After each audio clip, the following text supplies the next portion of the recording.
Active. Good morning, everybody. So I'm covering overview of the diagnostic tests on ocular surface and cornea. And in the interest of time, I'm covering this in the next 15 minutes, which also means that I will be skipping through some basic things. If there are any doubts, you please feel free to ask. So just to introduce, ocular surface is interface between functioning eye and the environment. And you should know the composition that it composes of the palpebral and bulbar conjunctival epithelium, corneal epithelium, tear film, and the adnexal structures. Then I'm going to skip through TBUT and Shermer's because it's basic, and I hope you guys are familiar with it. Coming to vital dye staining, there are three main dyes which you guys should be aware of. One is fluorescein dye staining, lysamine green staining, and rose bengal staining. Examiners will expect the Bistawell scoring system. So I'll briefly go through that. There are mainly three zones. One is nasal bulbar conjunctiva, cornea, and temporal bulbar conjunctiva. And mainly it is done with the rose bengal dye staining. It stains the ocular surface that lacks a mucus coating, and it also stains the debris in the tear film. So you basically need to see which area of the eye or the ocular surface is getting stained, and then you give a score for each zone.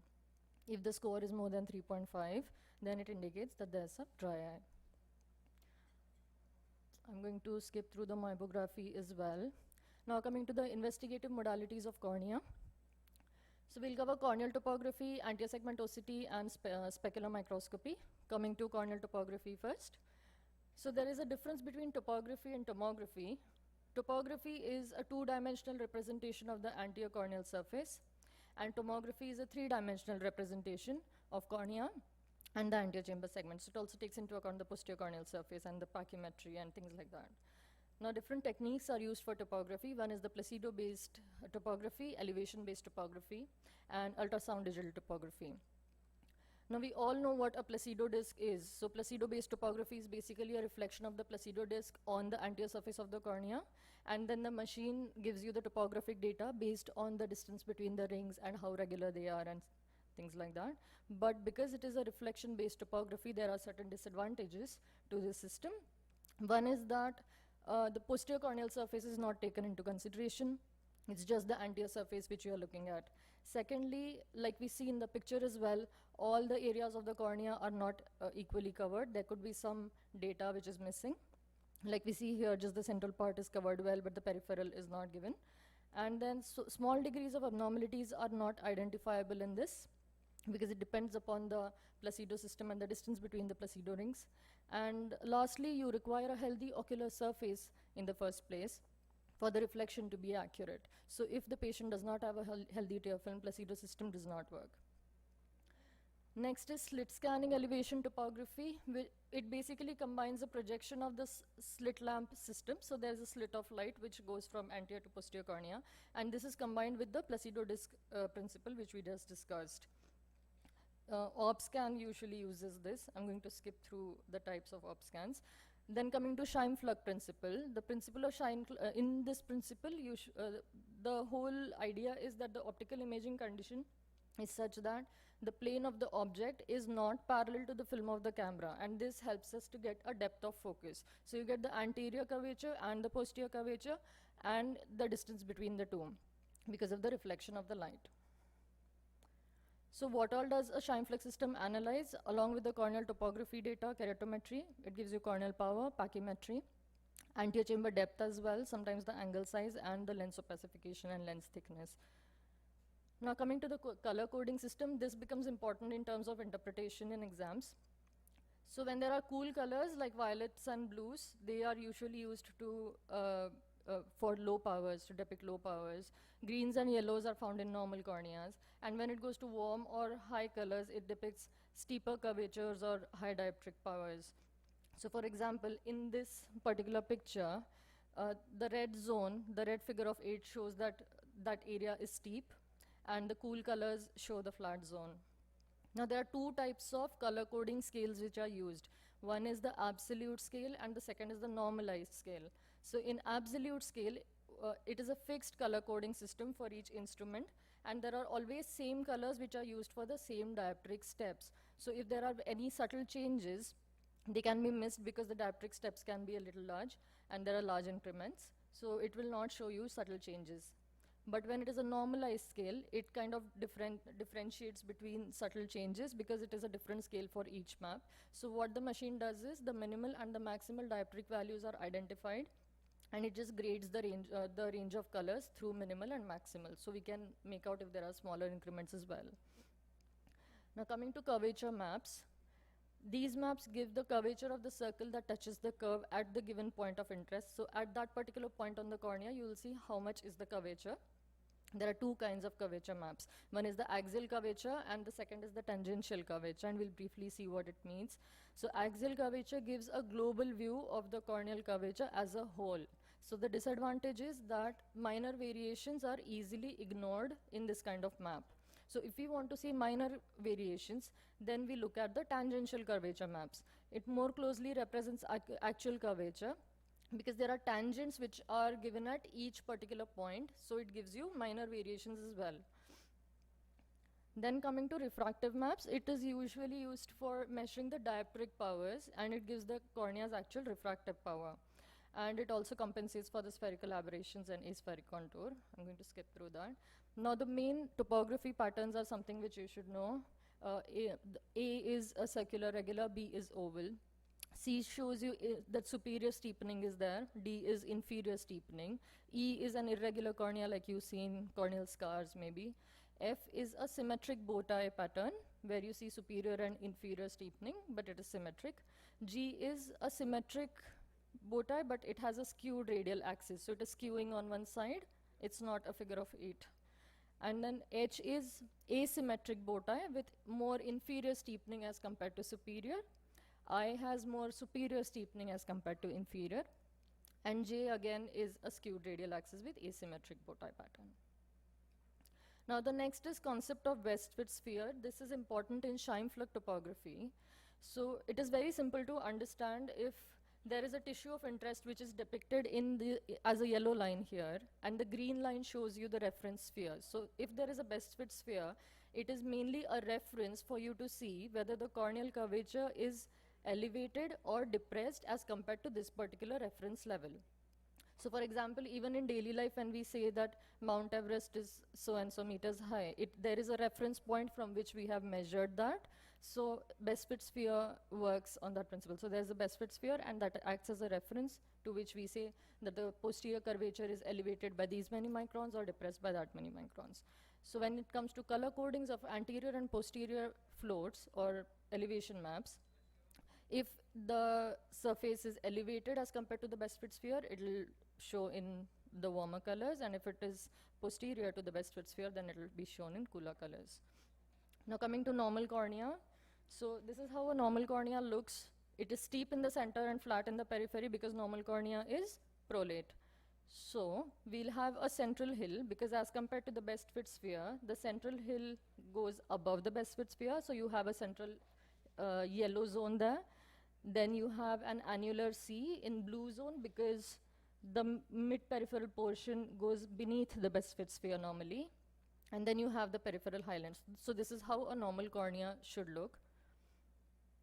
And in an astigmatic elevation map, it is a regular astigmatic cornea is toric. So vertical meridian is going to be steep, so it will go below the surface Westford sphere, and flat meridian will be above, and they both straddle each other at the center. And then coming to with the rule and against the rule, we know that with the rule is vertical meridian is steeper than the horizontal. So this is how the map will be. The red zone, the red 8 will be vertical. And if it is horizontal, then it is against the rule, astigmatism. Now coming to interpretation. So if at all we get a map, how to interpret that? So this is a typical OBSCAN quad map. It's called quad map because we have 4. So one is the anterior elevation map. Then you have posterior elevation map, then curvature map, and pachymetry map. These 4 maps are given. That's why it's called as quad map. These are just some criteria for keratoconus which are called as Rouge criteria. So there are 2 kinds of criteria which we use. One is Rouge criteria and one is F-Karpig's criteria. They are used in OBSCAN. So in Rouge criteria, if there's a difference of more than 100 microns from thinnest point up to the 7 mm zone, or if there is a difference of 100 microns between highest and lowest points on posterior elevation map, because in corneal ectasia, posterior float is more important. or if there is a posterior elevation at any point more than 50 microns in the center. And posterior BFS, if the best fit sphere itself is more than 55 diopters, it shows that the cornea itself is very steep. Thinnest point less than 470.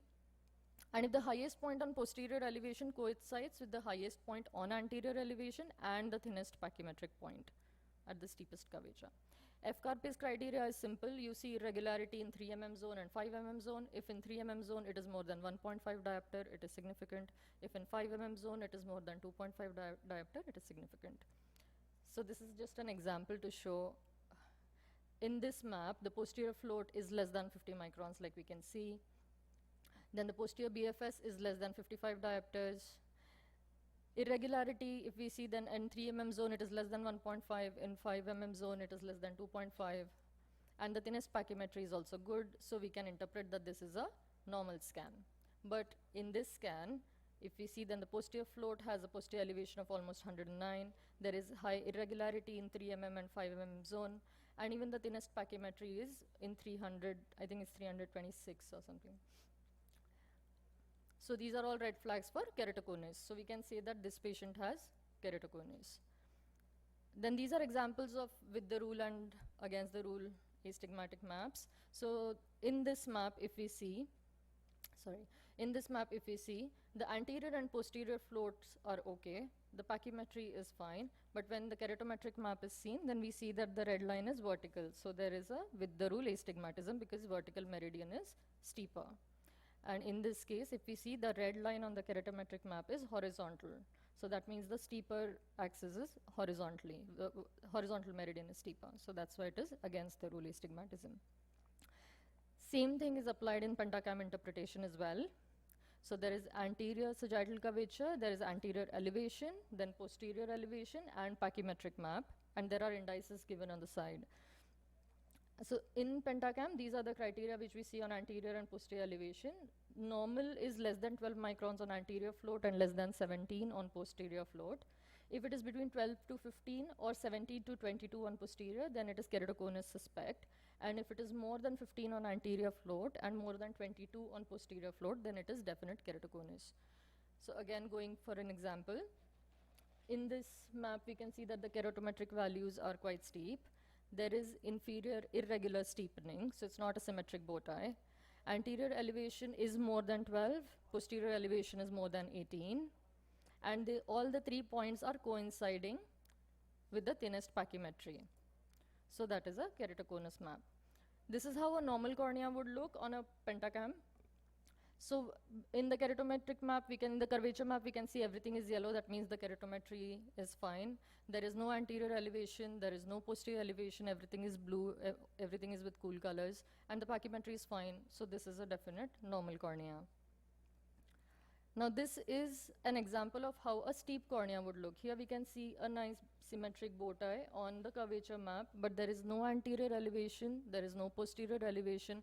Pachymetry is fine. So it is only steep keratometric values. So it is not keratoconus, it is a steep cornea. So this patient has astigmatism. But in this case, if we see, then the keratometry is high. There is some inferior irregular steepening that we can see as compared to superior steepening.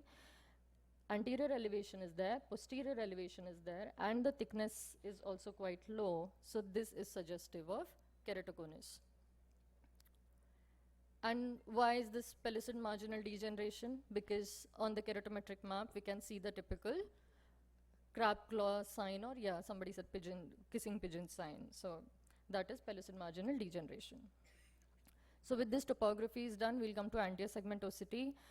So I'll skip this, yes. So we should know the principle of OCT. Principle of OCT is Michelson's interferometry.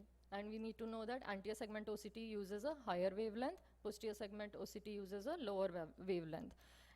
The applications are wide. You can use it in cornea, you can use it for biometry and to plan phakic IOLs, and also in glaucoma. But the limitations are that ASOCT cannot penetrate through pigmented tissue, so it cannot image anything past the posterior pigment epithelium of the iris.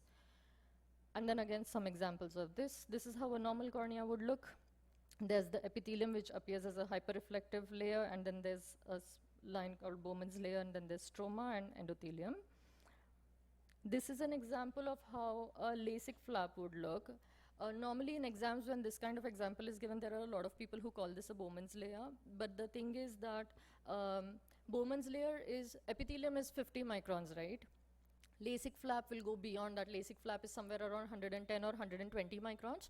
So you should see that this scar is well into the anterior stroma. That's how we know that's not Bowman's, it's LASIK flap. This is quite an easy one because we can see that Deshmukh is detached and the pachymetry is 906. That means the stroma is edematous, so this is definite DM detachment. This is an example of how a desec lenticule would look. On the posterior surface of cornea, we can see a lenticule which is attached. Intags. I'm going to skip through this. And then I'll just show what you should know in specular. You should know the principle. You need to know qualitative and quantitative analysis, how gattae appear. This is what, these were gattae. Polymegathism, pleomorphism, and you should know the terms of fixed frame analysis and variable frame analysis because they might ask you theoretically as well.